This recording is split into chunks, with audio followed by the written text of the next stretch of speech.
Bonjour, je m'appelle Marc Beltet, je suis cofondateur de la recyclerie sportive. Bonjour, Bérénice, cofondatrice de la recyclerie sportive. Donc l'idée du projet est née en 2015.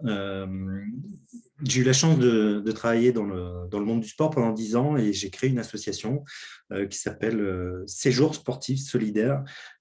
L'idée, c'était de profiter des voyages que j'organisais pour apporter du matériel de seconde main dans différents pays, plus pour des questions de solidarité internationale.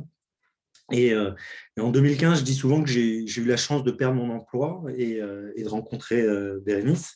Et, euh, et, et au travers des fils d'échanges, de discussions que j'ai pu avoir, je me suis dit que c'était aussi intéressant de pouvoir apporter une réponse locale concernant la pratique sportive.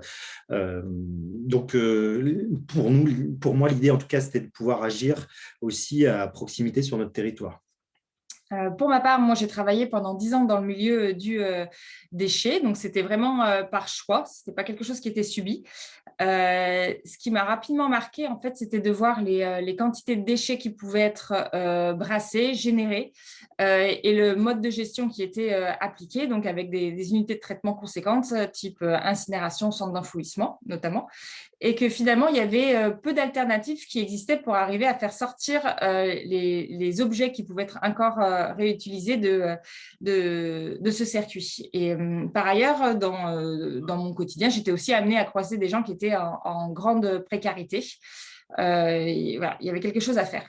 Et du coup, ensemble, on s'est dit, on va essayer de rêver à transformer ce déchet en ressource et puis continuer à rendre un sport plus accessible et plus respectueux de l'environnement. Donc, c'est ainsi qu'est né le projet de la recyclerie sportive. Donc, c'est un projet qu'on voulait simple, compréhensible de tous et participatif, en fait. Et pour moi, l'inspiration qui m'a le plus touché, c'était un voyage que j'ai pu faire au Brésil, dans lequel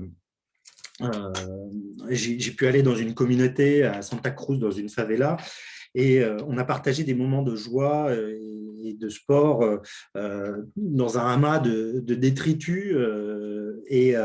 J'ai pu me rendre compte de la force du pouvoir du sport et des valeurs du sport que ça pouvait rassembler. On a eu des moments de partage qui ont été très forts et j'ai voulu continuer à essayer d'engager et de poursuivre en fait la création de lieux pour favoriser ce bien commun qu'est le sport.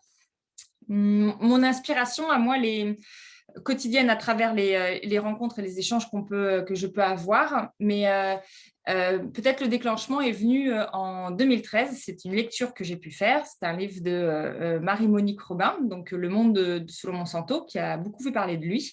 Et en fait, sa détermination à mettre en lumière un fonctionnement qui ne devrait pas exister, mais qui a fini par se banaliser, en fait. C'est ça qui m'a donné envie d'agir moi aussi à mon niveau. Et c'est vrai que on a eu très vite tout un tas de personnes qui sont venues avec nous dans ce projet, beaucoup de bénévoles, des citoyens qui se sont engagés, notre bureau, des salariés, une communauté d'éco-acteurs, les collectivités, des acteurs publics et privés.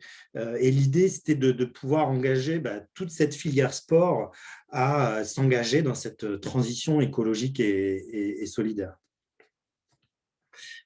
Voilà.